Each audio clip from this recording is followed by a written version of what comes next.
One more round studio production.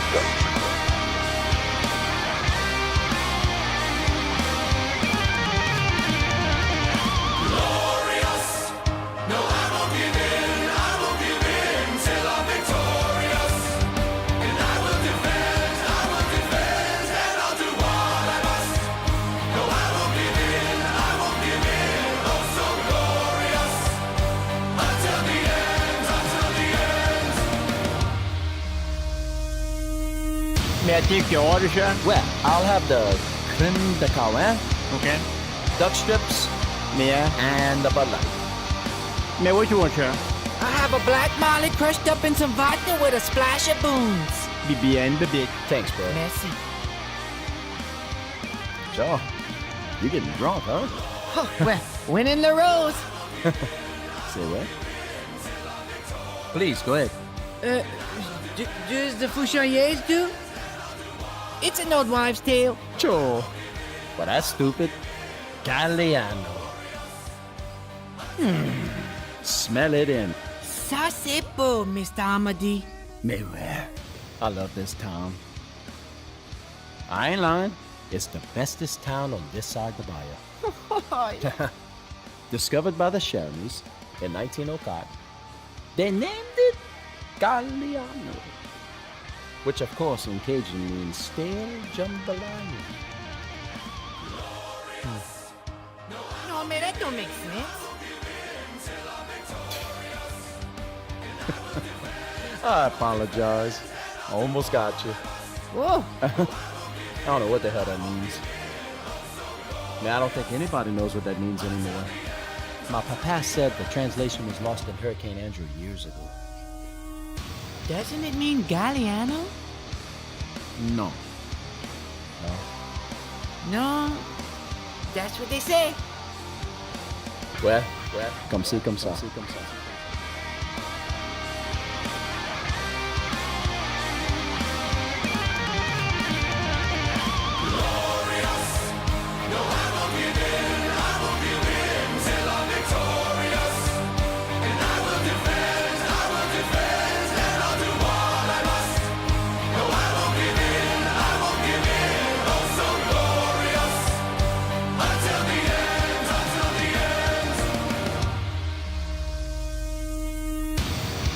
More round studio production.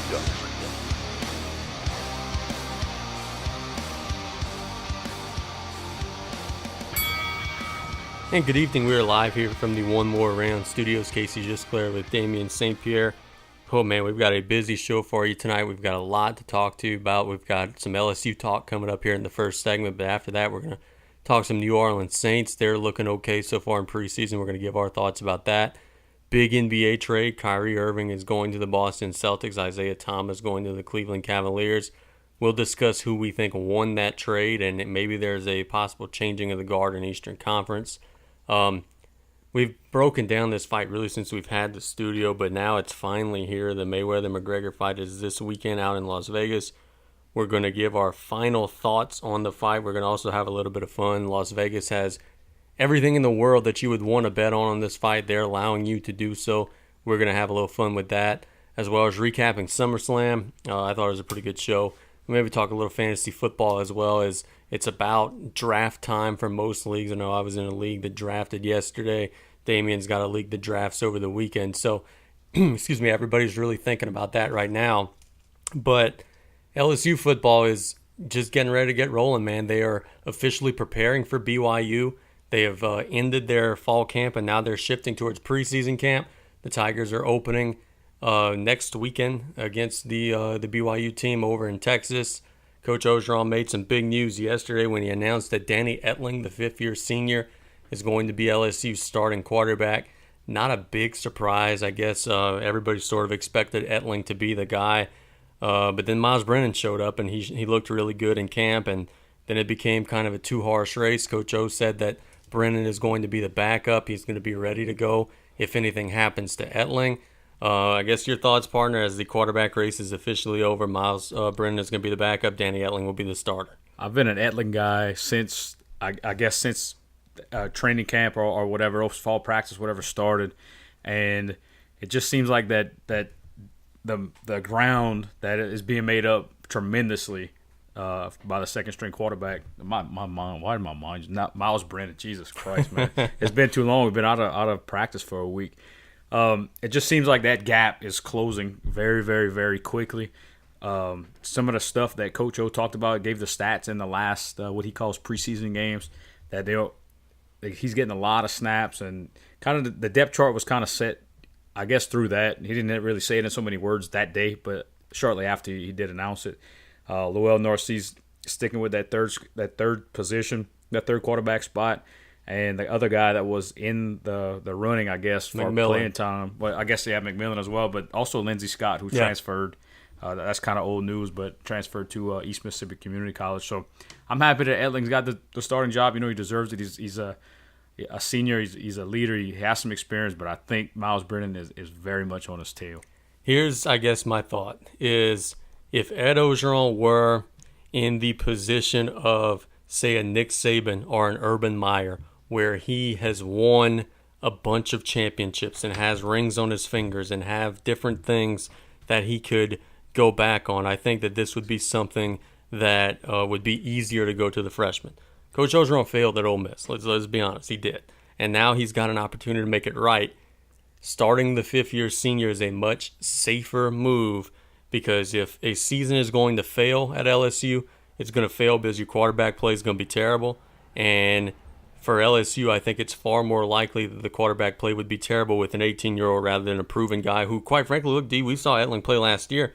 There were record-setting games last year with him under center. He can get the job done. He's not going to be an elite player, but at least you know what you're getting out of him. Last year, he did tremendously. Well, he had some offensively. LSU did tremendously when Coach O took over, but he also had a Heisman Trophy candidate in his backfield, which he has another one this season.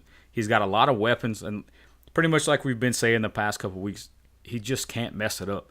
I think Miles Brennan is the future. I thought Miles Brennan during his recruitment process would be the future, and he seems to be paying off already and showing that he will be able to be an SEC caliber quarterback. A lot of people kind of just maybe swept under the rug the fact that they didn't play anybody in high school. He was kind of, it was in a smaller, I guess, group when he did play in high school. But the guy, man, would have 400, 500-yard passing games, and we'd get to hear that on on Saturdays there in the afternoon, his biggest fans on the Bayou. But, there's no doubt that he's the future. I just hope Edling's just not uncomfortable where he has to look over his shoulder every time he makes a mistake, because that's not a good recipe for a successful season. And I think that another element to this is if you start a senior and the season kind of slips away, you're not in national championship contention, you could go to a freshman and say, all right, hey, we're planning for the future. If you start a freshman and things go poorly, it's tough to then go to a senior because you still got to play Miles Brennan the next 3 years after that. I think the progression just kind of makes sense here. But it goes now to a philosophical question that I want to ask you is, Coach O also said Miles Brennan's going to play. He's not going to start, he's going to play. He also said Narcisse is probably going to see some time as well. What he meant by that, I don't know. Does he mean they're going to play against Chattanooga when it's 55-7?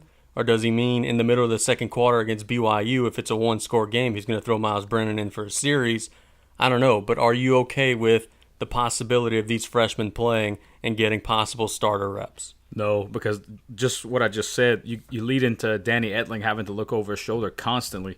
And if you have two quarterbacks, you don't have one. And we saw that multiple times in the Les Miles era, and that was one of the reasons that I did not really care for Les Miles. He just couldn't make a decision, couldn't stick with it. You had Jordan Jefferson, Jarrett Lee, that whole debacle. That was terrible on both ends.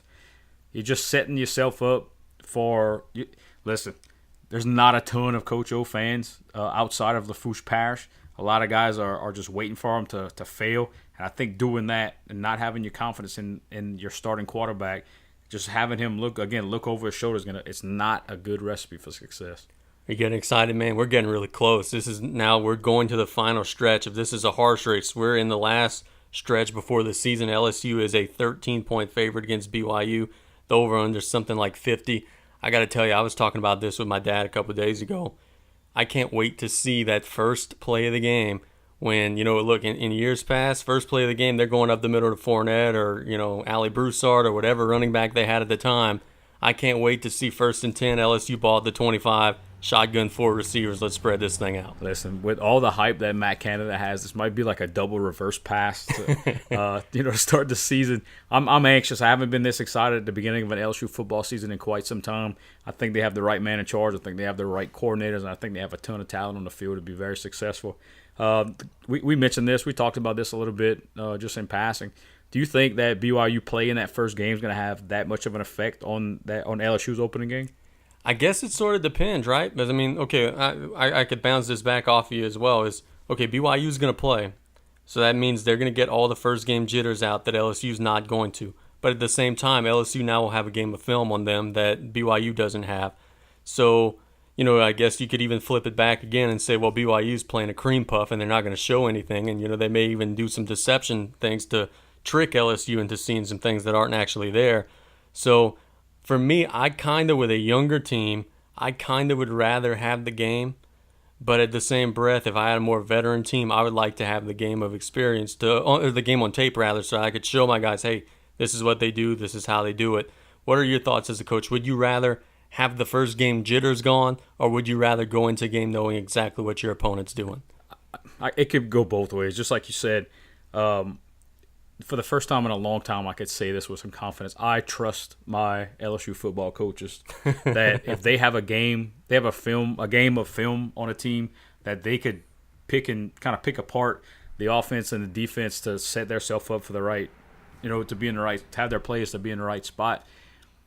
LSU's got some experience. They're not they don't have a ton of freshmen and sophomores playing. Right. So I think the fact that those first game jitters, I'd rather have the film than to worry about a first game jitter. Because, look, let's be honest, LSU is more talented than BYU, and they should win the game handily. You said 13 points. I think that's being very safe.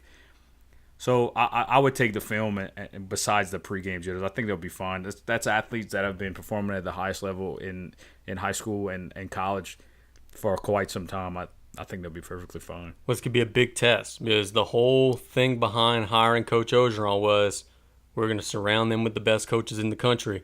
Those coaches now are going to have a game to see their opponent, study their opponent. LSU better not be flat in the opener for a quarter or for a half or whatever it may be. They better be ready to go, and I think that they will be, but it's going to definitely be a good test for the new regime, so to speak, that LSU has in place. Yeah, I don't think you're going to see that flat, LSU being flat. I just don't see it. Any video you watch with Coach Aranda and Coach Canada coming in, the practices are amped up. And I can imagine just the game time, the pregame stuff is going to be very, very fun to watch. Week 1 of college football is going to be very, very fun to watch. And I'm not talking about, we get a little bit of an appetizer this weekend. We got BYU and Rice and, Colorado State's playing Oregon State. We got a couple of games that are going to be going on, including that BYU game. That's like a dark match. in the true Week 1, the following weekend, we get number 1 Alabama and number 3 Florida State. That's going to be an unbelievable game. We get Michigan and Florida. We get, it's loaded full of all these primetime matchups. I got to tell you, man, I am really, really ready to see how this all goes down. And I think that, man, I even hate to say this living in the South, I think the SEC might have a tough opening day outside of LSU. I think Michigan's going to put it on Florida. And look out for Florida State against Alabama, man. Florida State has everything back. Alabama lost half of their roster to the NFL. I know that it's all being replaced by some 5-star guys, but I think the SEC may have a tough opening day. Yeah, that's one thing this season. A lot of people are counting the SEC out. I can't do it yet. I can't do it just yet. I know Saban's going to have his guys ready. And I like big-time games early because the voters, they kind of forget about, all right, so let's say Alabama does drop that game. Is that going to affect them more in the Week 1, or would that be more of a Week 9 loss where you kind of can't recover from it in the polls? That's a big thing, especially with the way college football is now. But Florida State, Alabama, that's a playoff matchup. 1 versus 3, that's going to be an unbelievable game. That's going to be sort of the undercard for LSU locally because that game's going to be before the Tigers take on the Cougars. But that's still a weekend away. In the present, talk briefly about the New Orleans Saints a little bit. They have played now 2 preseason games, lost to the Browns, and then defeated the Chargers. I guess the big storyline right off the top is, look, I know that it's early. They haven't faced a starting quarterback at all yet. The Browns are are juggling a couple of guys there. Osweiler was the guy who started that game. They've already said he's going to be on the way out. Rivers didn't play. But the defense, statistically at least, is ranked number 2 in the NFL in total defense so far in preseason. Do you buy that at all? Do you think that that's any I don't think anybody's going to say the Saints are going to finish second during the season, but is this a sign that they may be in the top 15 in total defense in whenever the season starts? I got to admit, they do look a lot better. Looks like they're kind of in the right place. I don't know if they have the talent on the defensive side of the ball to be that successful, to be a top 10 defense, top 15, that's average. So I think they do have enough coaching and enough skill to be able to be average. The thing I got a problem with is I listen to a lot of talk radio during the day, and they came away after that game against the Chargers like some sports guys were playing the black and gold Super Bowl. Like it's a preseason game. Matt Moscona was talking about the first time they win in a preseason game in 10 tries. The preseason doesn't matter. Right. The fact that you've been 7-9 the last 3 seasons, that's what matters. What no one wants to talk about is, they did win the game. But in the 2 practice scrimmages before the game, when Phillip Rivers actually did play, the reporters all said the Chargers crushed him. So take it with a grain of salt. We'll see as the regular season is getting close. They're going to be playing the Texans this weekend. That is going to be sort of the dress rehearsal game, as the NFL guys like to say. Sean Payton hasn't come out and said that Drew Brees is going to play, but it is assumed that he, Adrian Peterson, Mark Ingram, all those guys will be in action. We were talking about this with Mello before the show started. That makes me a little bit nervous, man. You're going to be without Max Unger. You're going to be without Teron Armstead.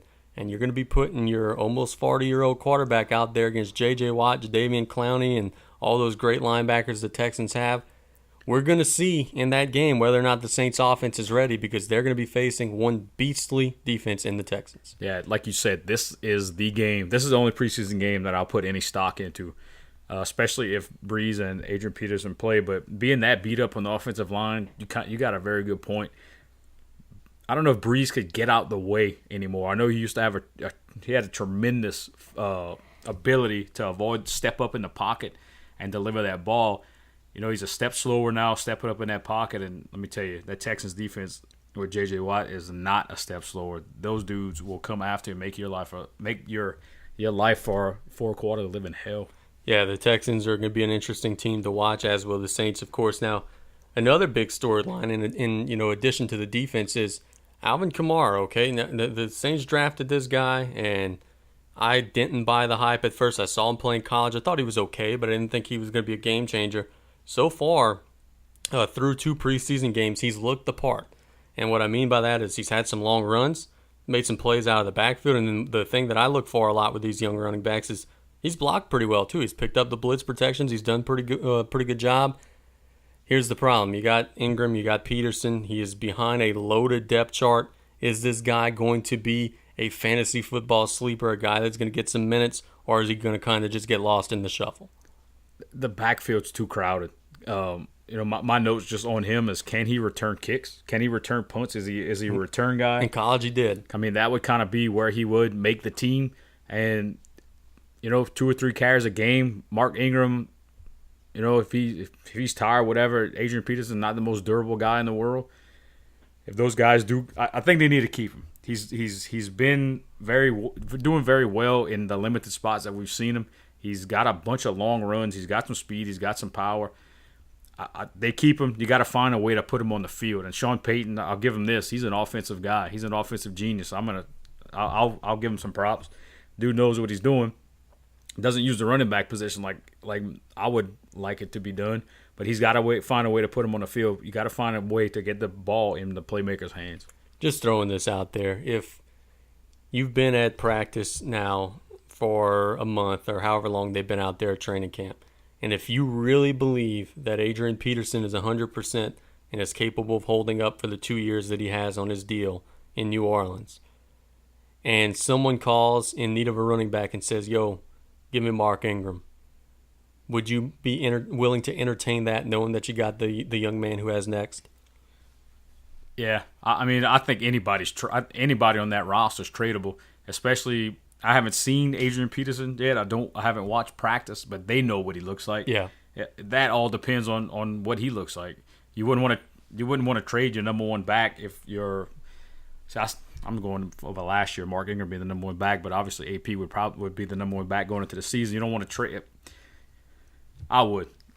If you see what Adrian Peterson's doing, if he's doing well, I would put Ingram on the block. Here's the reason why I would consider it, is because it's exactly what you just said. If it's 4th and 1 and you only got one guy that you can hand the ball to, right now you have a decision to make. And some guys in the locker room may think that ball should go to Ingram. Other guys may think it should go to Peterson. If you remove one guy out of the situation, it's going to free up some time for Kamara, and it may be good for the locker room. I'm not saying that Peterson and Ingram don't like one another or anything like that, but it just removes a future difficult decision that coaching staff's going to have to make. Listen, they don't run the ball as it is, so you're going to be splitting carries with two starting running backs, but that keeps them fresh throughout the season. You can't have too many studs on offense. It just don't work like that. No doubt. Now, briefly, let's talk a little bit of fantasy football here, man. I had a draft last night. I had the 3rd pick. I was proud to say I got David Johnson from the Arizona Cardinals because a buddy of mine was an idiot and picked Drew Brees 2nd overall. You've got a draft this weekend. Do you have any notes? Do you have anybody that I'm not in the league with you, so you could tell me your secrets. Mello over here is listening very carefully because he is in the same league with you. Do you have any surprises for us? Anybody that you're looking at that you're really happy about? I don't know. Melo hasn't won a game in that league in like 4 years. So, listen, I'm not a big-time professional football fan. I watch enough just to be able to come and kind of give my opinion on the situation. My strategy for this draft would be actually start looking at some stuff. Our league is a 14-team league with a 16-man roster, so you got to go deep within the depth charts, and at the end of the draft, you gotta kind of get lucky, and you want to make sure you score on your first round picks. You want to go running back. Running back was a PPR league, so every time the running back touches the ball, you get a point. Like you said, David Johnson, Le'Veon Bell. People are going Ezekiel Elliott now. I don't know. I would kind of stay away from him. Sure. That seems like type of guy Melo would draft first overall if he does get that. But pick. He's an Ohio State guy. Melo's a Michigan man. It doesn't matter. You got Jordan Howard. Odell Beckham, he's already banged up. That's going to make people shy away from him. Julio Jones, Antonio Brown, A.J. Green. And a guy I took last season kind of on a whim was DeMarco Murray. He's going in the first round of a lot of mock drafts. He's been solid. Yeah, He's been solid. He did well last year. Like I said, we take 8 teams in the playoffs. And if you got some stud running backs coming on at the right time, which I did, I made a run to the Super Bowl as an 8 seed, upset the number 1 seed in the first round. And he's listening, so he'll be angry on Friday. But nonetheless, kind of my deal. I go for a couple running backs, try to get a quarterback, and then I'll really work on my wide receivers. I hit it last year with Tyreek Hill from the Chiefs. He did really well, especially in a PPR league where he was returning some kicks and some punch back. So that was my guide to success. I'm going to try to follow that same thing this season. So I think everybody really around the globe kind of agrees. All the rookie quarterbacks this year are kind of guys that you stay away from. Trubisky, the guy from Notre Dame that's playing for the Browns, his name escapes me, Watson with the Texans. Those are guys that are kind of a year away. Now let's talk about the running backs. Fournette, McCaffrey, Cook. If you had one middle round pick, which one of those guys would you want on your team for this coming season? Leonard Fournette is going to go extremely early in our draft because obviously it's all LSU, well, mostly LSU fans. Christian McCaffrey is going to go extremely early because they got some couple guys in my league that just take that type of player. I know where you're going. You know what I mean. And like I said, you got 16 first-round picks. So if most of the time, I'm not going to lie, the first-round pick and a first overall pick gets traded because you kind of want to pick in that middle section. Or even towards the end where it's a snake draft. So if you get 16, you get 17 as well. Yeah. If you get number 1, you're not going to pick for a long time. 33 or whatever. So you got to make sure you hit on that pick. And last year the rookies did pretty well, and I expect the same. And like I said, they're going to go pretty early in that draft. I want Christian McCaffrey, man. I like Leonard Fournette as a guy. I think he's a good guy. He was certainly a good ambassador for LSU during his time there. I like knowing that McCaffrey's got a good offensive line. He's got a situation where his quarterback is going to run to take some pressure off of him out from in between the tackles. And the guy could catch the ball out of the backfield, which I think is certainly a benefit to him. That's the guy I would take. I'm also not sleeping on Cook, man. He was a good college player. Now he's going to be replacing Adrian Peterson. They've got a decent setup there as well. I think that Cook might be a guy that is going to get slept on, that can maybe have a scary good year. You know, a couple guys I got noted down for sleepers. You did mention sleepers. Is it Jalen Richard? Richard? The running back, or DeAndre Washington, whoever wins that job in Oakland, that's always a decent middle to late round draft selection.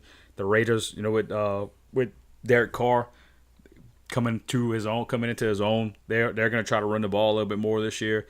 Another guy that I'm going to get late, and Melo's probably going to write this down, is Bills' backup running back Jonathan Williams. Shady McCoy has not been the healthiest guy in the world, so you kind of want to get that handcuff just to make sure you're taken care of down the road. You can't just play for week one. You got to play for late in the season as well.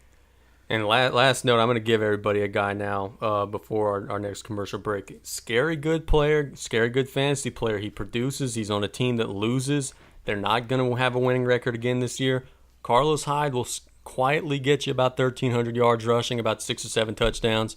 If he's available in round 4 or 5 of your league, he's worth looking into. He's very similar to when Alfred Morris was kind of buried in Washington. He would silently get 1,100 yards every year. I think Carlos Hyde's due for a big year. Another important note with him, it is a contract year, so he's playing for money. Money motivates people. And just before we go, another guy that I'm going to look at, Melo's ink pen is smoking right now. I'm writing this down so fast.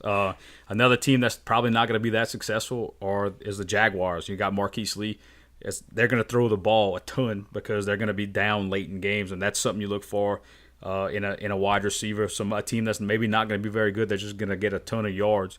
And it don't necessarily have to be successful in the NFL in the wins and losses to be successful in the wins and losses in fantasy football. Amen. Melo usually goes and takes 3 or 4 smoke breaks per segment. When we start talking fantasy football, his ass stays glued to that chair for the entirety of the segment. So let's take our first break so we give our man Melo a break. When we get back, we'll talk the Kyrie trade. And I got a theory. I think the Celtics are the best team in the East. We'll debate that. You're listening to One More Round. We'll be right back after this. Yeah.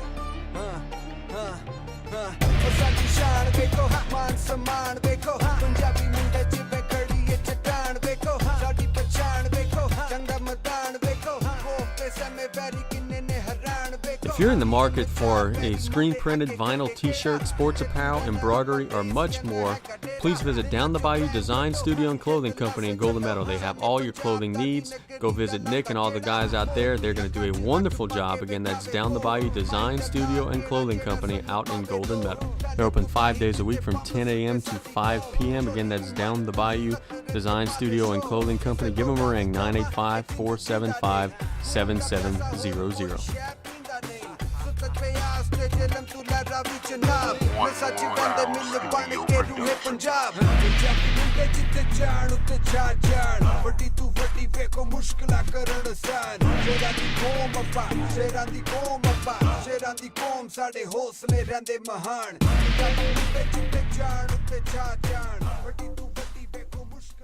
And welcome back to the One More Round Studios. Casey Gisclair here with Damien St. Pierre, Mello at the computer. Man, we talked good football for about probably 25, 30 minutes in the last segment. Now we're going to talk some NBA basketball. Never stops, man. And in this NBA offseason, it truly has never stopped. As big news yesterday, we were both at biddy registration, and we were looking at our phones and seeing, hey, there was a rumor Kyrie Irving was maybe going to be going to the Boston Celtics for Isaiah Thomas. Well, that maybe turned into a definitely pretty quickly, as that trade got done right away. Within the next hour or so, it was completed. Kyrie Irving is going to be going from Cleveland to Boston. In exchange, Boston is going to be sending back Isaiah Thomas, Jay Crowder, a European center that has not yet made his debut, I don't believe, and then a draft pick, probably going to be a lottery pick from the Brooklyn Nets. Everybody sort of got an opinion on this. Everybody sort of is on one side or the other. Some people are saying, well, man, Isaiah Thomas averaged 29 points a game. He was, third or fourth in MVP voting. That was better than Kyrie Irving. Then the other folks, which align with how I feel about this, was Kyrie is not posting the same numbers as Isaiah Thomas, but he's being hidden by Kevin Love and LeBron James. And now that he's got a situation where he can maybe thrive a little bit, he is going to probably prosper. For a Boston team that is better coached than Cleveland with Brad Stevens, has some really good role players now. Gordon Hayward's a star player. They still got Al Horford. They've drafted some guys. Jaylen Brown's coming on. They got Tatum from Duke. Damien St. Pierre, who won this trade? I think hands down the Boston Celtics win it for next year. I think in the future, if Cleveland cashes in that pick, all bets may be off. But for next season and next season only, I think the Celtics got better and the Cavs got worse. When we originally talked about it last night, we said it was Kyrie Irving for Crowder and Isaiah Thomas. And I was thinking to myself, who would make this deal? I know Bill Simmons is going to have a podcast in the next 16 seconds praising the brass of the Boston Celtics. Well, that Nets pick got thrown in there, and that's the only thing that has me concerned about this whole pick. If you've listened to any of these podcasts that we've been doing for the last 3 months, you know that I'm a Kyrie Irving guy. Sure. I think the only reason the Cavaliers won the NBA championship 2 years ago was because of Kyrie Irving, because of that Game 7 performance. And I think one of the only reasons that they made it to the finals this season was because of Kyrie Irving. I think he has the ability to be one of the top 10 players in the league. I don't think he's there yet, but I do think he has the ability to do that. Isaiah Thomas came on tremendously strong this season. He's a big-time scorer. But do the Cleveland Cavaliers get any closer to beating the Golden State Warriors with this pick, with this trade? Not at all. If there's a knock on Isaiah Thomas, look, Isaiah Thomas is a tough guy, and he really became the darling of the playoffs last year because, he had his whole situation with his sister and everything, and he really got a lot of publicity and a lot of notoriety. And he had a great season. There's no doubt about it. He averaged 29 points a game. But Kyrie Irving is bigger, taller, stronger, a better defender. And I think that he's proven. We've seen Kyrie make shots in Game 7 of the NBA Finals on the road. In Isaiah Thomas's biggest stage, the Cavaliers were shutting him down to nothing and not letting him really have any success at all. So I think that that Boston got better in this deal. And I think that they're going to be in a situation now where I think they're going to be the best team in the Eastern Conference next year. The pick is going to make this, like I said, it's going to help Cleveland in the future. There's no doubt about that. But it's going to be a future where I don't think LeBron James is going to be there. So quite frankly, it's going to be rebuilding. I think for the present, Boston won this deal. I agree, as my man Richie Mott would say. Because after next season, Isaiah Thomas doesn't have to be there. Yeah. He's coming up. His contract's coming up. Everybody knows that LeBron James is leaving Cleveland. That's not a very good secret anymore. They're setting themselves up with, like I said, that Nets pick, that Boston. That I guess that had to be the deal maker right there. That Boston pick, that Brooklyn selection is going to be a lottery pick. I didn't read anything about it being lottery protected or top three protected, anything like that. It may be for the next few years, but look, Brooklyn's not going anywhere anytime soon. It's going to eventually be a great pick. Now let me ask you a question. We mentioned Isaiah Thomas last season, playoffs this year. Where the hell was he before this? A little time in Phoenix, a little time with Sacramento. This was his breakout year, though. There's no question. And how many championships does he have? None. No, he's never been close. Yeah, I'm going to acquire a point guard that's proven more than one season, has a ring. I'm going to take that over a point guard that's I'm going to call a flash in the pan last season. He's not proven that he could do it again. Kyrie Irving has proven himself time after time that he could be on that top level. He's a top-level point guard in the NBA. Isaiah Thomas, one season so far. Cleveland is really gambling on this, and I think they have to this year. I think that this is their final season that they're going to be ultra competitive. After that, it's going to go back to that rebuilding stage. So now Brad Stevens has some tools that he could work with. Because a lot of people don't want to really, like a lot of the folks that are saying that the Cavaliers won this trade don't want to talk about the fact that in the playoff series last summer, the only game the Celtics won was a game that Isaiah Thomas didn't play. And that the Celtics, quite frankly, started playing better once Isaiah Thomas got injured because the ball was being spread out. More guys were getting involved. I'm not trying to say that they were better without him and that they didn't need him or anything like that for the course of the year. But I think if you give a coach pieces that fit, and Brad Stevens is a wizard. He is one of the better coaches in the league. And now you got Kyrie, who could get you a bucket at any time. You add Gordon Hayward. Horford is a 5 that could stretch the floor, and you throw that in the mix with some of the lottery picks that they've had. I don't want to run into them in a 7-game series if I'm in the Eastern Conference, because I think now they're the team to beat. Let me tell you how cutthroat the NBA basketball world is. You had a guy in Isaiah Thomas that played for you. What, he sat out one game when his sister passed away? No game. He didn't played sit the at next all? day. And then, okay. You give your guts and glory to this team. We're gonna go ahead and trade you.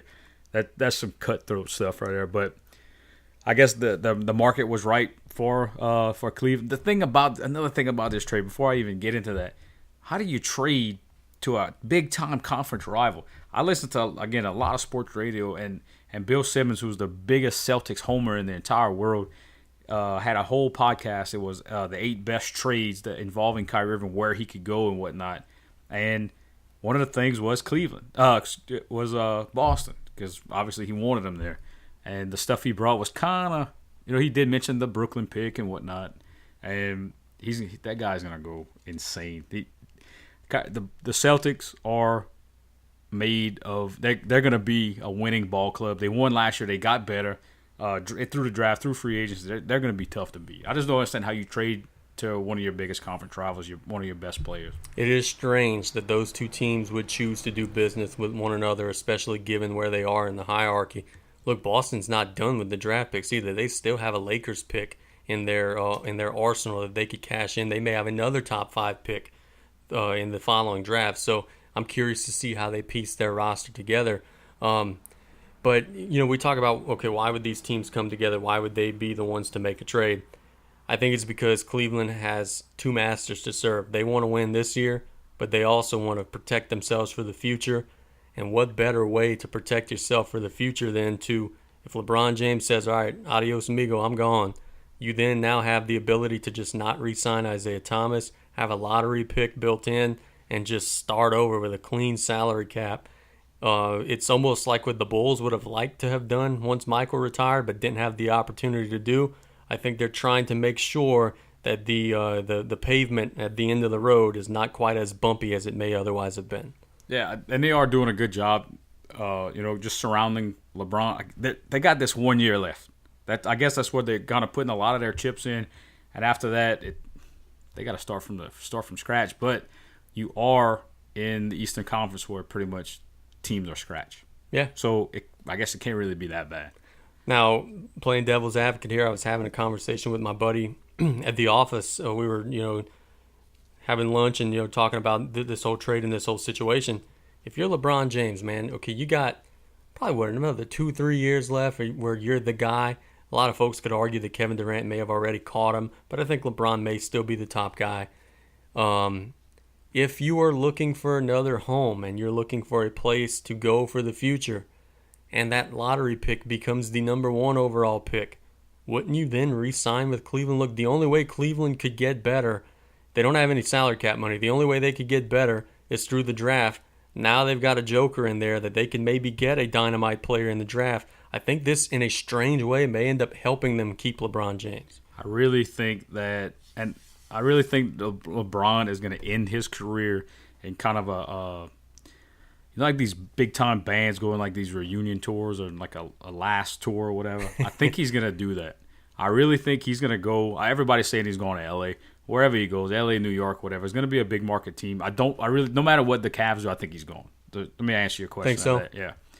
I think he's going to try to get with Melo. He's going to try to possibly get with Chris Paul, and they're going to. I truly believe they'll end their career together, kind of like a Rolling Stones that kind of never stops. And I really think that maybe it's a dream of mine to see that happen because I would hate it. So I'm a big time hater.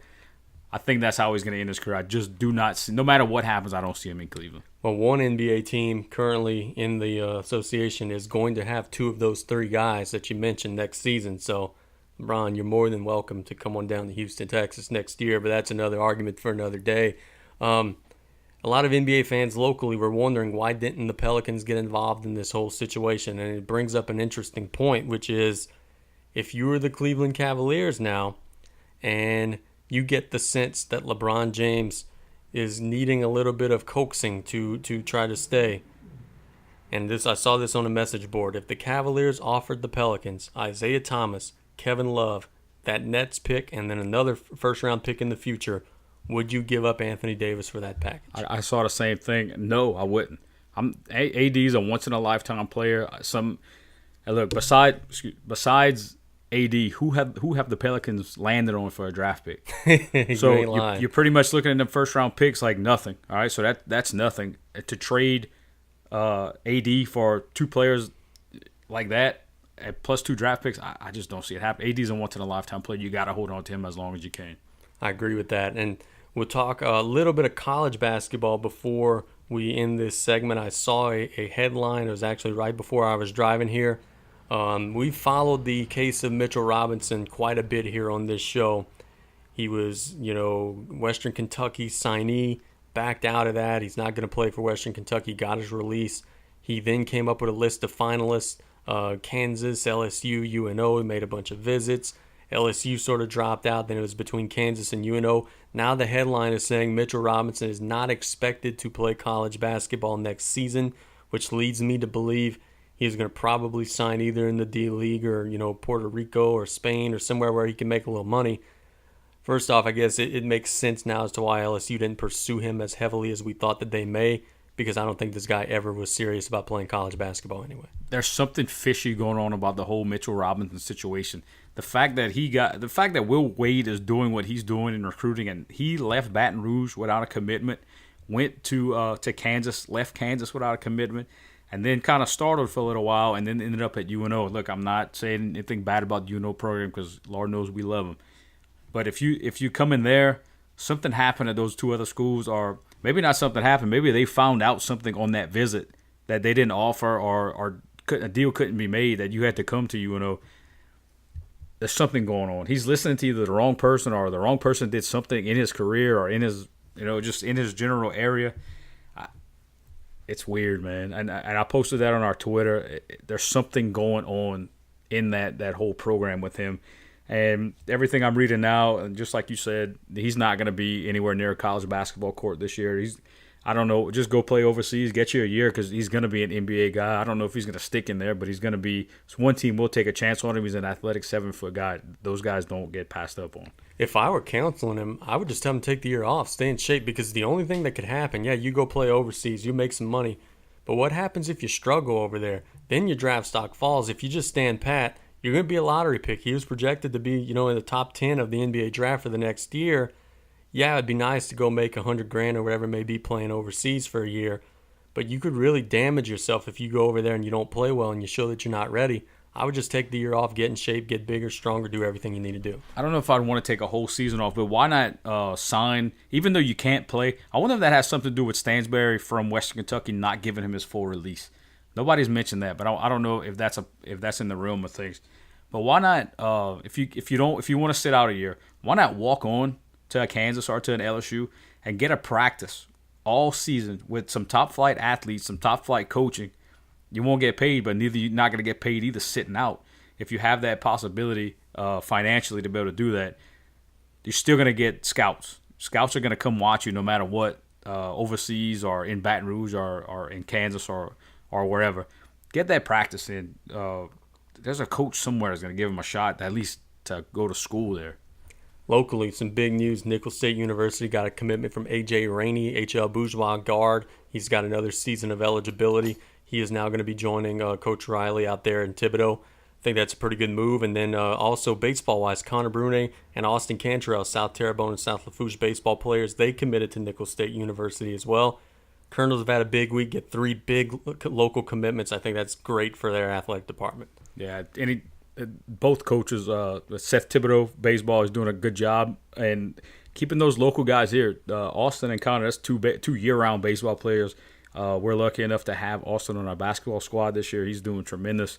And anytime you can keep guys like that in our area, not even in state, in our area, that's a plus. And then A.J. Rainey, this kid can play. He's one of the top players in our area. He has a great support system as well. And he'll fit in right in Thibodaux and in the Coach Riley system. Now, with Rainey on board, you're going to be seeing a world where in the future they're going to have Kevin Johnson, Rafe Blades on that bench. Look, whenever Coach Riley got the job, he was very open about, I want to recruit local. Now, then his first recruiting class was not local at all, and some people were kind of critical of him because of that. But now the plan's starting to come along, and they're going to start having some of that local talent on the bench. Yeah, then that's what keep people. Excuse me, I'm off tonight, man. That's what kind of keeps people in the stands. You want to see some local guys succeed, and they've had some decent success with some local talent playing well in Thibodaux. You got to kind of have a mix because let's just face it, not every guy from our area is going to be successful, and not every guy from our area warrants a scholarship. So you got to go out of our area and make sure that you have a team that could compete. And obviously, Coach Riley is doing that with the talent he has on his roster and the season he had last year. No doubt. And speaking of Nichols, they're going to be taking on McNeese a week from now and next Thursday. I'm trying to get out to that game. I hope that you guys join me out there. I think that's going to be some fun. From all accounts that I've been given, I've had an opportunity to watch them practice a couple times.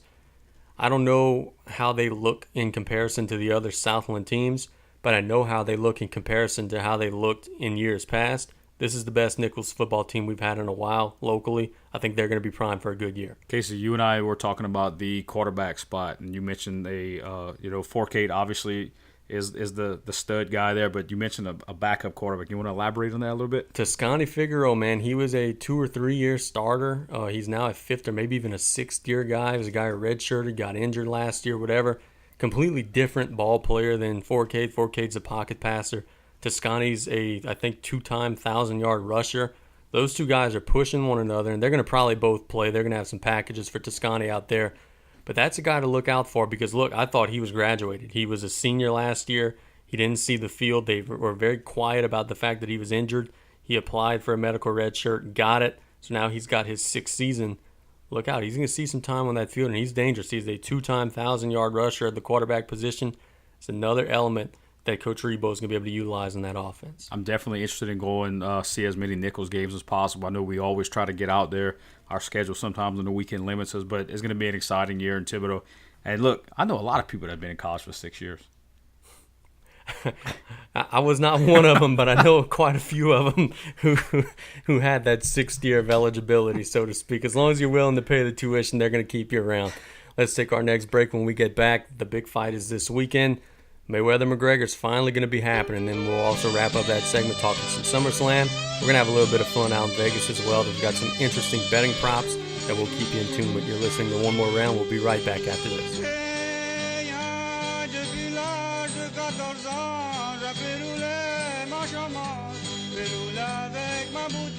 Hey, bro, let's go fishing. And Steve, we can't. That storm cracked all my lines and sunk my shalom. Shit, what we gonna do? But what about Max? Let's call Max him. Max? Yeah, T. Gibson. Don't be like those couillons. Visit Max Plaisance and the gang online today at www.fishtidewater.com. That's Tidewater Charters at www.fishtidewater.com.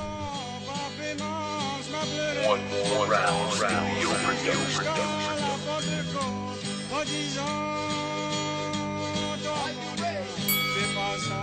And welcome back to the One More Round Studios. Casey Gisclair here with Damien St. Pierre, Mello working the computers. We've had 2 really good segments so far. We've talked some basketball, we talked some football, LSU and the Saints, and even some fantasy football, all that good stuff. But now we've got to go and look forward into the future. We've got a busy weekend ahead. Man, it feels like we've been breaking down this Mayweather-McGregor fight for about 6 weeks now, and it's quite frankly because we have been breaking it down for that long. Since it broke, we've been given every in and out that there is possible regarding this fight. We've talked to different fighters, both on the MMA and the boxing side. We've talked to people who have done both. They've done the media tour. They've done the press conferences. They've done all the different build-up and everything like that. And now it's finally here. We're recording this on Wednesday. This is going to probably drop on Thursday or Friday at the latest. The fight is going to be happening on Saturday out in Las Vegas, Nevada. The Las Vegas line has Mayweather heavily favored. He would be even more heavily favored than he is if not for all the money that's going toward McGregor on the books, which has sort of skewed the line a little bit. So, partner, we've had the entire build-up. We've had all the different drama, Paulie Malignaggi this and sparring camp that and everything. What are your final thoughts here, I guess, as we sort of put a bow on our pre-fight coverage, and for our next show we'll be then having post-fight coverage of how this all went down? It's down to business right now. I watched the final press conference today, which was media only, but they did stream it live on Showtime. And both fighters were a little bit different. First off, McGregor showed up 2 hours late, from what I understand, and that's very non-professional. No matter what type of games you're trying to play with your opponent, whatever. You know, he was the first. Actually, Jose Sulaiman's son, who is now the director of the WBC, came out and announced that this title is going to be for something that the WBC calls the money title. Now, as soon as you say that, I know you're a wrestling fan. Ted DiBiase comes to mind. So I said, we'll take a look at this belt. It mimics that title. The actual plate of the belt is off-centered so they could keep the alligator skin intact. So you could almost see the head and see the tail. And, of course, the WBC logo is in the middle. It's a big circle made of 24-karat gold with diamonds and stuff in it. Now, you got your title on the line, a guy that's never fought a professional boxing fight. That's interesting. If you've ever needed to know why we don't talk about titles when we're talking about boxing, I think that's a good indication of why. That's a good indication of where the titles are now in boxing today. So after that,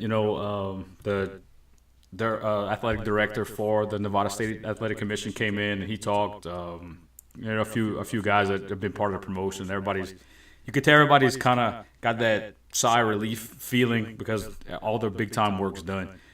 McGregor took the stage and he was kind of the same, saying that he even had the stones to say that he was gonna stop him. He could stop him at any time, but he was gonna stop him in the second round. Said that he could put him out in the first round. I don't know about that. Mayweather kind of said a few things and McGregor shut him down. Then Mayweather came in and listen, I was impressed by this. Very classy.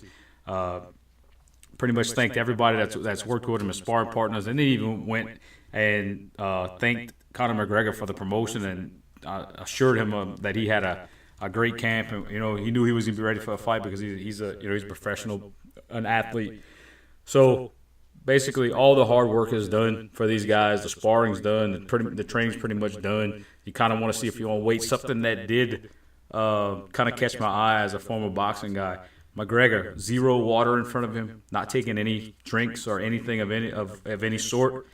Mayweather, chugging water on the other side. I believe the contractual weight is 155 pounds for this fight. I don't know if that's something McGregor's going to struggle with. I know Mayweather really hasn't had any weight problems his entire career, especially now moving up. So that's going to be something to see on Friday night at the weigh-in. That was exactly the next place where I was going to go with you, is that I saw a headline. Now it's been something that's been kept very quiet because, obviously the people that are billing this and selling this, they don't want any indication that there's any trouble or any, water leaking out of the boat, so to speak. Floyd Mayweather's camp is a little concerned that Conor's not going to make weight. As you said, it's 155. When you said today he was at the news conference not drinking any water or anything like that, which would indicate that is somewhat of a concern.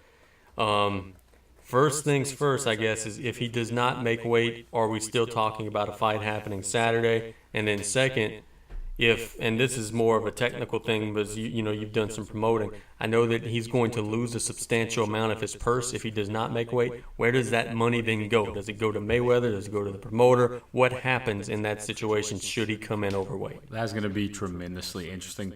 Just to preface this comment, for weeks, even months now, our buddy Brian Colley, who was the athletic director at Salafouche High School, has been saying that this fight will not happen.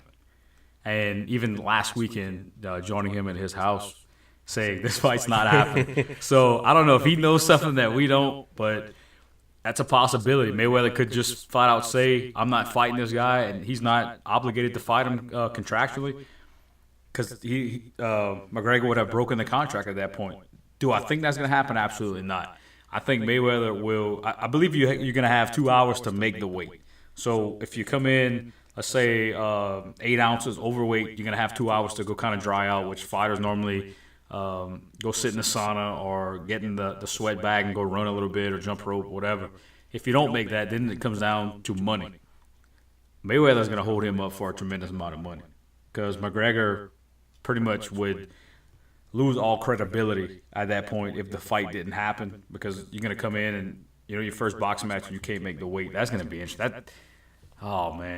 That may happen. Sounds like Friday may be a very interesting day if you like to see some chess being played. I'm going to be keeping my eyes on that. Quick note about our buddy Coach Colley and some of his fortune-telling skills. I was at his house for the Super Bowl. The Falcons are winning 28-3. That joker was sitting to my right. He said, this game's going to overtime. Rock Thibodeau to his right said, no way, Brian, this game's not going to overtime. I to his left said, yeah, I don't know. I don't think it's going to overtime. the damn game went to overtime. So it's just something to keep an eye on. He says the fight's not happening. He's done this crazy type of prediction stuff before. Listen, I've had the pleasure to work with Coach Colley for the past 5 seasons, going on my 6th, and there's not much that he says that I just, no, that's not happening. His credibility is at 100%. Okay, so we're going to make some picks for this fight in just a minute, but before we do that, Mayweather in the pre-fight buildup has been very vocal about, I'm 40 years old now. I've slowed down. I'm not the same guy that I used to be. I'm not, the dominant fighter I used to be. I was kind of having some conversations with some buddies off air. Is this fight here against Conor McGregor, should it happen, is this going to be the last that we see of Floyd Mayweather, or is he going to be up for some other challenges in the future regardless of how he looks against McGregor on Saturday night? I think the only fight that he has left would be another McGregor fight. If McGregor would happen to land a punch at some time in the fight or make it interesting, I think he would rematch him. I thought he was done after his last fight. I don't know if I hate to say, having money issues to be able to come back and have to do this fight, because the dude's going to make a tremendous amount of money. He may make $200 million for this fight, which will be his largest purse in the history. I think probably the largest purse in boxing history or any type of martial arts history. The only thing that would make sense was to have him fight McGregor again if, like I said, if McGregor would have any success against him. Okay, now you've been in some of these boxing camps before. Knowing that you can make $200 million in this fight and that you probably will, and knowing that there's a possibility of this fight happening again, is there ever the conversation as the favorite of, yeah, let's kind of make this interesting? Because as I was telling Mello before we went on the air, you don't want to bury him and beat him in 2 rounds because then no one's going to want to see McGregor ever again. Now, I know from coaching basketball, you want to win the game. You want to put the game away as early as possible, because if not, you're going to go nuts. But these guys have egos. These guys have, families to feed and people to feed. Is there ever the conversation of, maybe let's just play around with him for a little while and make this a little more interesting than it needs to be? A lot of people say you play basketball, you play football, you don't play boxing. You got to take it serious because one punch. In a basketball game, if you're up by 40 points with a minute left, you have 0 shot of winning Right. or losing that game. But in boxing, it could be the 12th round with 10 seconds left and they hit that hammer. You got 10 seconds left. Doesn't matter if you lost the first 11 rounds, you still got a shot at winning that fight. And I don't think he's 49-0 for a reason. And it wasn't 40 wins and I'm gonna try to take off a couple of rounds. That's not gonna happen. There's way too much build-up in this fight. There's gonna be way too many pay-per-view buys for him to have any letdown at all. Okay, so, we've built up forever and a day now. I'm going to ask you, how's this fight going to end? What's your pick? What's your official prediction for the Mayweather-McGregor fight? I'm going to say a stoppage. I'm not going to say Mayweather's going to knock McGregor out. I'm going to say a TKO victory in round 4. Okay. And that's my first official prediction that I've given. I'm going to go Mayweather knocks him down in the 5th. McGregor gets up, and then Mayweather pounces on him until the referee stops it in the middle of the 5th round. So I think we're both kind of early, mid-round kind of situation. Mello, do you want to give us some hand signals here? I know you're a Mayweather guy. What round do you think this fight's going to end? Mello's saying the 2nd round.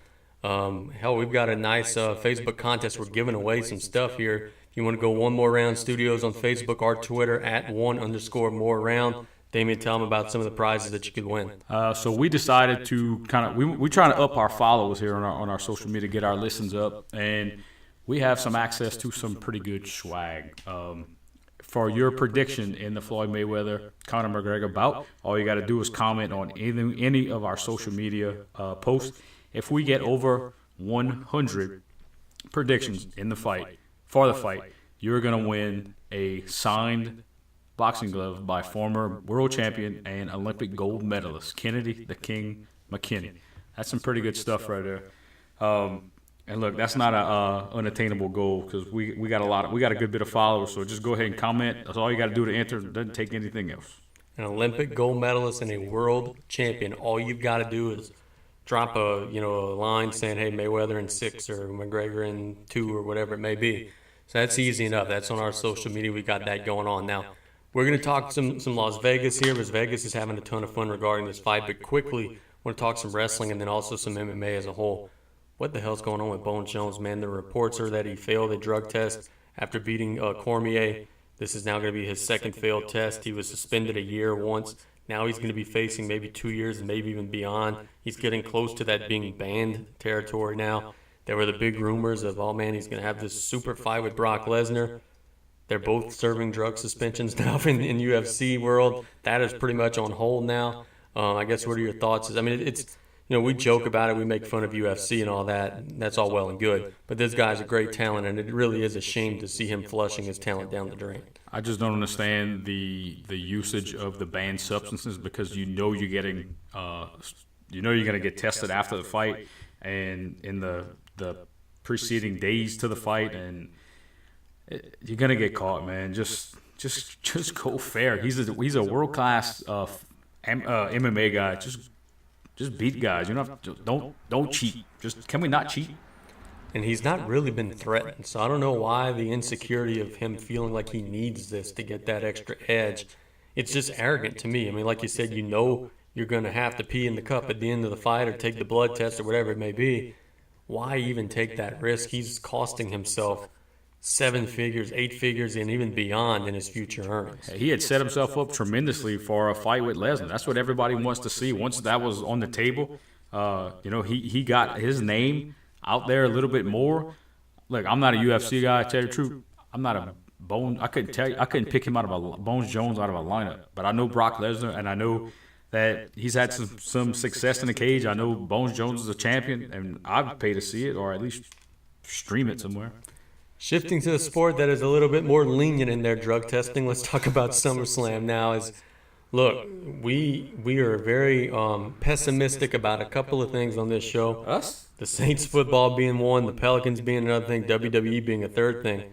I've got to tell you, bro, for as pessimistic as we are about wrestling at times, I thought SummerSlam was pretty damn good. I didn't like every result, but I liked almost every match. I thought that the workers really performed to a high level, and I thought that main event, that last match, was unbelievably good. I tell you, I was watching my brother and my nephew. Both of those, they're both casual wrestling fans. And for the last 15 minutes of the show, all three of us were glued to the TV wanting to see what was going to happen next. And anytime in a world in 2017 where the internet leaks everything and everybody knows everything before it happens, you could have a situation where everybody's kind of glued to it like that. I think they knocked it out of the park. All right, so first off, it's way too much positivity, so let me trash this. So Sunday, one of my favorite days of the week, my daughter wanted to go and swim. So I don't have $1 million, so we have an inflatable pool that got dirty, went clean it. I had one of our buddies text me what match they were on. Mm-hmm. So first match was John Cena, Baron Corbin. Terrible. I stayed outside drinking beer. Right. Didn't watch it. Okay. Baron Corbin's little run he had is officially over because he started some Twitter beef with an Army veteran, which was retarded. Second match, SmackDown Women's Championship. Guess where I was?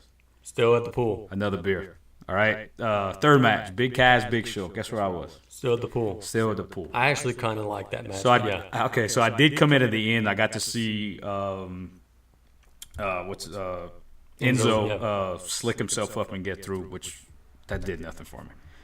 Next match. So I was pumped up, got a couple beers, a couple adult beverages, sat down. Then you got Rusev and Randy Orton. That was surprising. That 10-second match, that was surprising, right? I'm not surprised by the winner, but how it happened, yeah. Yeah, you kind of figured Orton was going over. I thought it was pretty cool. Rusev attacked him early, and then he come back when he finally got his wits with him and gave him the RKO out of nowhere. Next match, slept through that one. Sasha Banks and Alexa Bliss, couldn't tell you who won. Finn Balor, Bray Wyatt. I know most of the people in this room are Finn Balor guys. I don't get the hype. I think that they absolutely trashed Bray Wyatt just because his name was good for a little while and that he's a quality win. He's kind of that former world champion boxer that kind of went home, got a couple wins, and now he's going back out on the road and ruins himself. Dean Ambrose, Seth Rollins against Cesaro and Sheamus. I thought that was a pretty good match. I thought that was a good match. The beach ball was incredibly clever. I thought that was cool. Listen, when you're trying to get over as a heel, and Cesaro probably has a little trouble because people like the guy. Mm-hmm. He looks like a likable fella. you got to go above and beyond to get yourself hated. And guess what? Smashing somebody's beach ball will do it. AJ Styles, Kevin Owens, again, anytime you put those guys in the ring together, you're going to have a good match. But seeing them 15 straight times, and then again, they did it last night. I'm not sure if you caught that.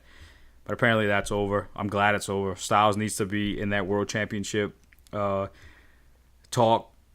In fact, there's no reason that he's not the world champion. And then, of course, the SmackDown or the WWE Championship on SmackDown, Jinder Mahal beat Shinsuke Nakamura, which, again, good match. I don't think Nakamura can possibly be in a bad match. I thought it was pretty cool. And listen, we hate everything, right? The Singh brothers helped out Mahal in that match like they do every match. Mm-hmm. Last night, the Singh brothers took on Nakamura. I thought that was pretty cool. And then the main event, that's what I really was rushing through that to get to. Got 4 big guys. Not always my favorite, right? So I kind of was a little off about the match, but anytime I'm watching this by myself, and my wife's on the sofa she's a teacher. She was doing teacher stuff. That's what she does, 24/7, which I respect. She hears me say, "Oh." She's like, "What are you doing?" I said, "Just watch this for a little while." Next thing I know, she's watching it. And that was just the way that they try to take the champion out real quick. Everybody in that match looked strong, and anytime you could do that in a 4-way match, you've succeeded. Brock Lesnar kept the world championship. I think that's where it needs to be right now. He could set up a few with any of those 3 guys, which they're going to go to Braun Strowman, and we talked about earlier. Probably a little too early for that.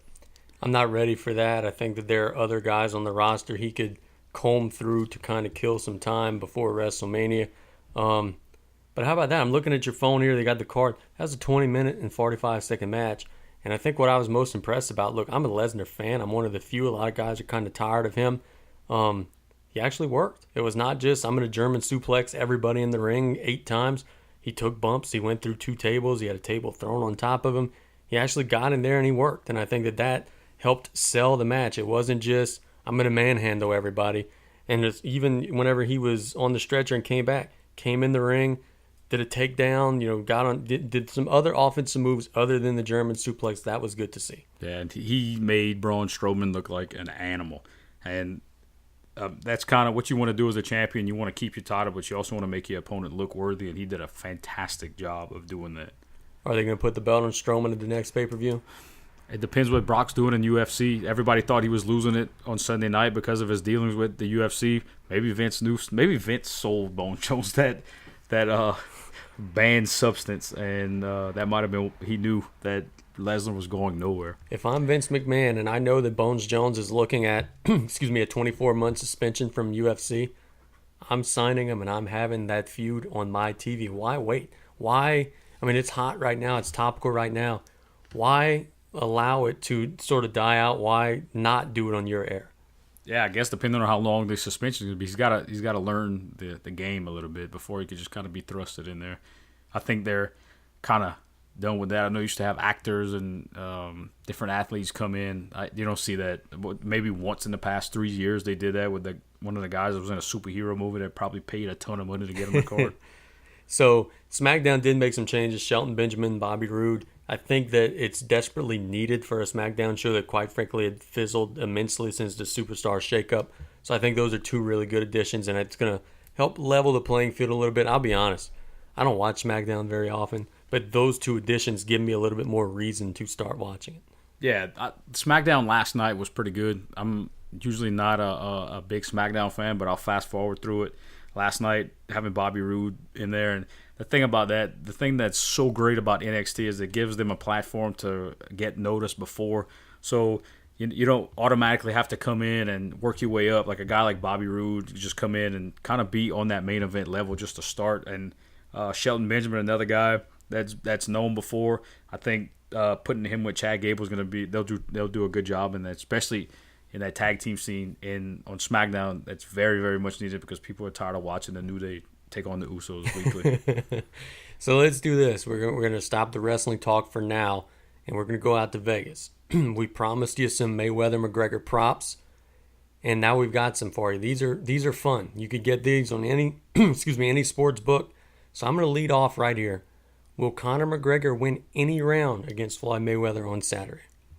I'm going to say 100% no. In fact, I'm going to find I do have some credits on my betting account that I may or may not own, and I'm gonna put some money on that happening. Mayweather will not give up a round. Okay, so to preface that's any round on any judge's card. So Damien says no.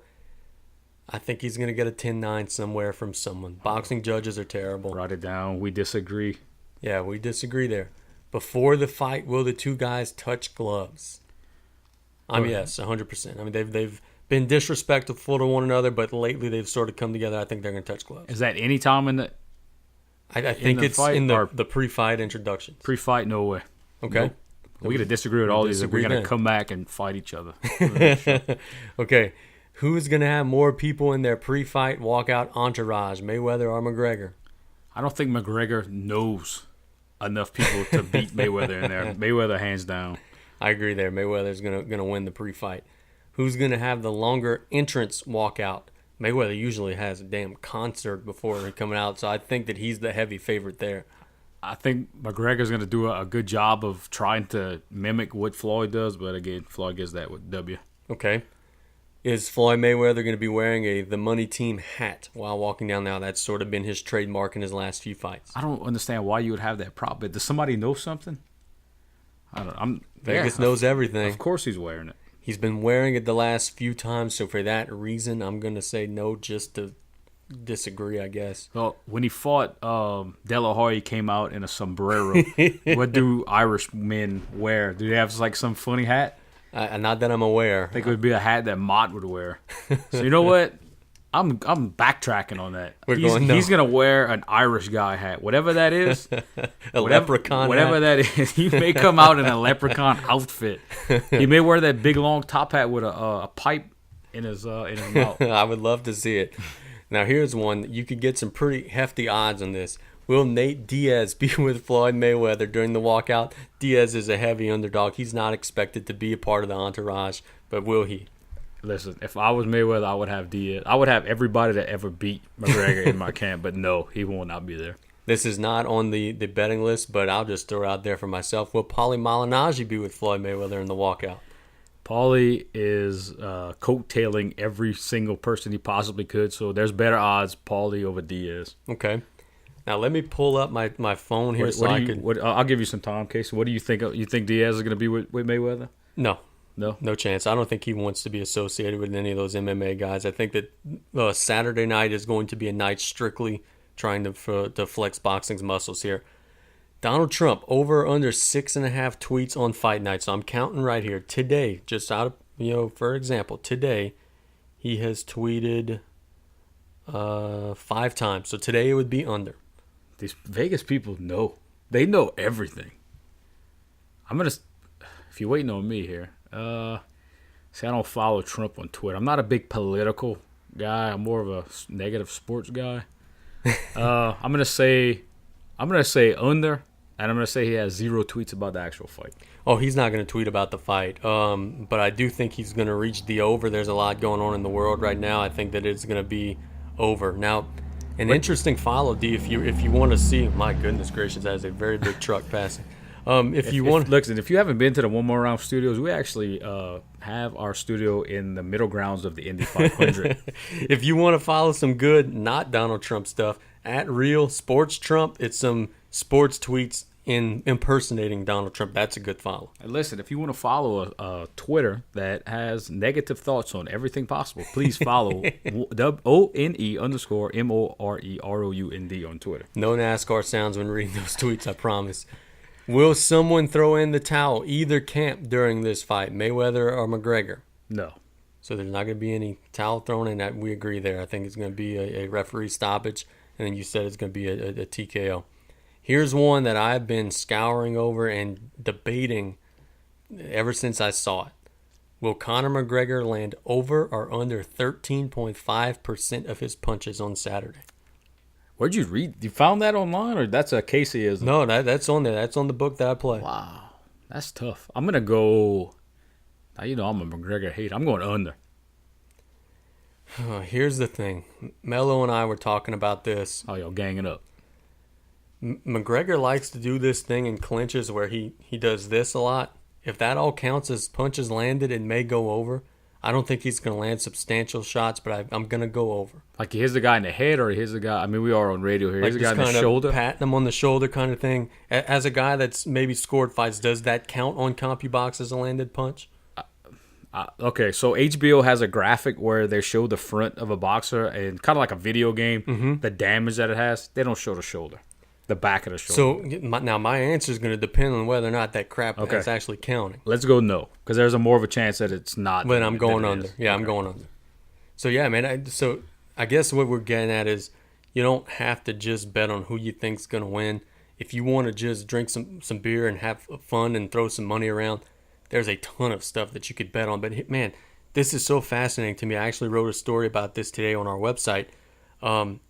Las Vegas could lose a bundle if Conor McGregor actually does win this fight. 25.8 times more McGregor bets than Mayweather bets in Vegas. And the thing about those bets is they pay 5-1. So if McGregor does somehow win this, it's going to be Black Friday on Vegas. They're going to be bleeding cash to everybody. Listen, my grandfather is one of the smartest men that I've ever had a chance to be around. I respect that man like no other. And he told me, he said, do you know why they tear down hotels in Vegas? Do you know why? I have no idea. To build bigger ones. So they're not losing any. They're not going to lose them. There's a reason that the odds are the way they are. They're not losing on that. And look, I want to tell you guys something real quick. Before, I got a feeling we're about to end this. Sure. Our website, onemoreroundstudios.com. We are going to do a better job of getting more and more content on there. Today, both Casey and I wrote articles on there. The high school football season's coming up. Casey did a tremendous job on ranking teams and football and the players. We have some awards coming out. So stay tuned. Follow us. We're going to have a big, big year. I know we're kind of treading along, but the sports world is starting to rise right now. We're going to rise along with it. Weekend plans. I know that you talked about that in your piece. What are some of the things that's going to be going on in the St. Pierre household this weekend? So Saturday, obviously, going to watch the fight. Got a buddy of mine. I invited us to go to, my wife and I, to New Orleans. Got us hooked up at Manning's. That's going to be hell of a place to watch that fight. Just hopefully we can stay dry and not shot in New Orleans. Sunday, depending on how everything goes, we may have our South Lafourche Biddy basketball draft, which if you listen to this and haven't signed up your kid, do that. Thursday, 6 to 8, or you can go online, find us on Facebook at South Lafourche Biddy. Sign your kid up. We're ready for our big-time season. What do you got planned, Casey? Friday night, going to be calling the Jamborees over at Thibodaux High School. Going to have a doubleheader, South Lafourche and White Castle at 6 p.m. Thibodaux and Central 30 minutes after the first game. You got to do Central? Yeah, man. Wow. It's hard work, man. Somebody's got to do it. You talked about the player rankings. I'm going to be adjusting those after the Jamboree based on anything that I do and don't see. We're going to have a team ranking list coming out next week as well. So other than that, Saturday I'm going to be watching BYU at 2 on ESPN. And that's going to get me head first into the fight. I'm not sure exactly where I'm going to be watching it, but I'm going to be watching it somewhere. And that's it. Just rocking and rolling, man. I have a weight lifted off my shoulders. I sent my football preview guide, the last one, to the printer today. I'm a free man once more. That's good. Cause, look, everybody check that out on the Times high school football preview. I know Casey works his tail off on that because he hasn't been around very much, so I know he's doing something. This is the one stretch of the year where I'm actually staying busy, but want to thank everybody for listening. It was a good show. We'll be back next week, probably early. We're going to have a big LSU BYU preview. I'm going to try to actually get a reporter out in the West Coast that covers BYU to join us. But keep it right here. One more round. Good night, guys.